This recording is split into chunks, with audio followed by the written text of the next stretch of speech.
5, 4, 3, 2, 1.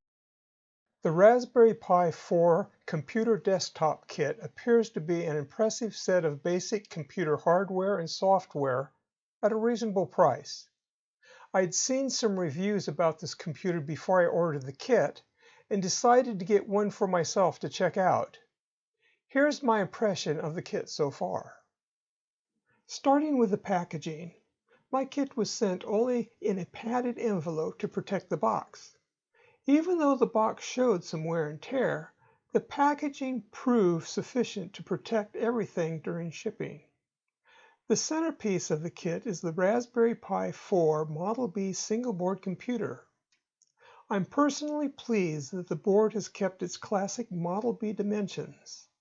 It's simply fascinating how much technology and performance can be put into such a small, affordable computer. The heart of the Pi 4 is an improved 64-bit quad-core 1.5 GHz system on a chip. It runs much faster than the Pi 3s, and with that improved performance, this board naturally generates more heat.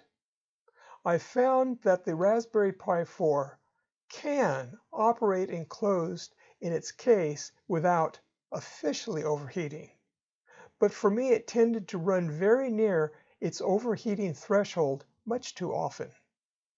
I realized that I had to be vigilant with what I was doing as to not run the computer into the red.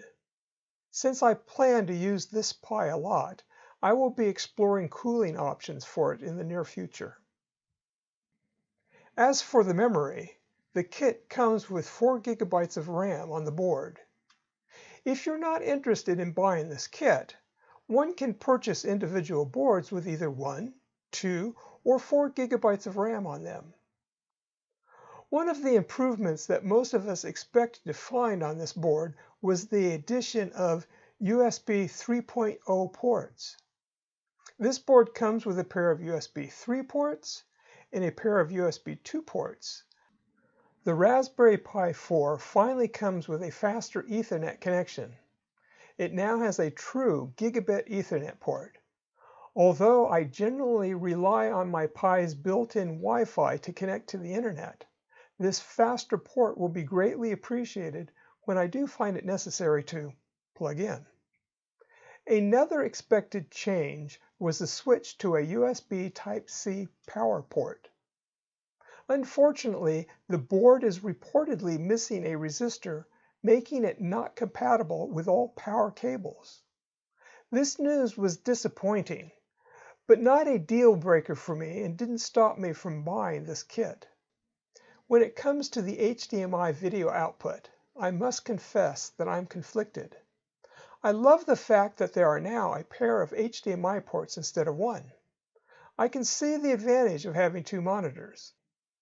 But if I had my druthers, I would have preferred sticking with just one standard HDMI port than having 2 micro HDMIs.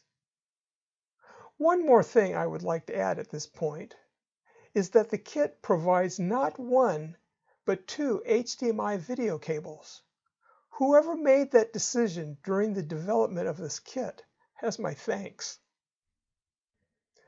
As far as video quality goes, I've found that there's a noticeable improvement watching YouTube videos on the Raspberry Pi 4 compared to its older versions. Since I do much of my YouTube viewing using my Pi computers, this performance increase is a welcome improvement. Of course, all the other standard Model B features come on this board, such as the audio-visual jack, the camera connector, the display connector, the micro SD card slot, the power over Ethernet pins, introduced with the 3+, and of course the GPIO pins. Moving our focus from the board to the other components of the kit, let's start by looking at the computer case. This case is a simple, elegant 2-piece unit. It has kept the spirit of the previous classic Pi case look, which I personally like. Yet the case lacks much in the way of ventilation, doing little to help cool the board. One of the advantages of purchasing this kit is that it comes with an official USB-C 3-amp power supply. You see, in the past, I've had bad luck with compatible power supplies. I've gotten at least 3 that didn't work or didn't work well. This time around, I'm trusting that the official power supply will be reliable and worry-free. I've used it for quite a while now, and so far, I'm very pleased with it. The keyboard was another reason I bought this kit, because it comes with 3 built-in USB 2 ports, and I've already found these to be very convenient. I wish more keyboards had USB ports built into them. Its size is large enough to accommodate my adult hands, yet small enough to be versatile. Since it's not a standard full-size desktop keyboard, naturally its layout may take a little getting used to. As far as the keys themselves function, I've no complaints with the way they operate or feel, because they're similar to my budget laptop computer that I regularly use. As for the mouse, it performs like all the other mice I use, yet its short cable is unique, and its length may actually be a brilliant idea when plugging the mouse into the keyboard. A 16 GB NOOBS with Raspbian SD card is provided with the kit, along with an adapter. 16 GB offers plenty of room to run the Pi on, and having NOOBS on this card is great for first-time Pi users. The new out-of-box software simplifies the process of installing the Pi's operating system.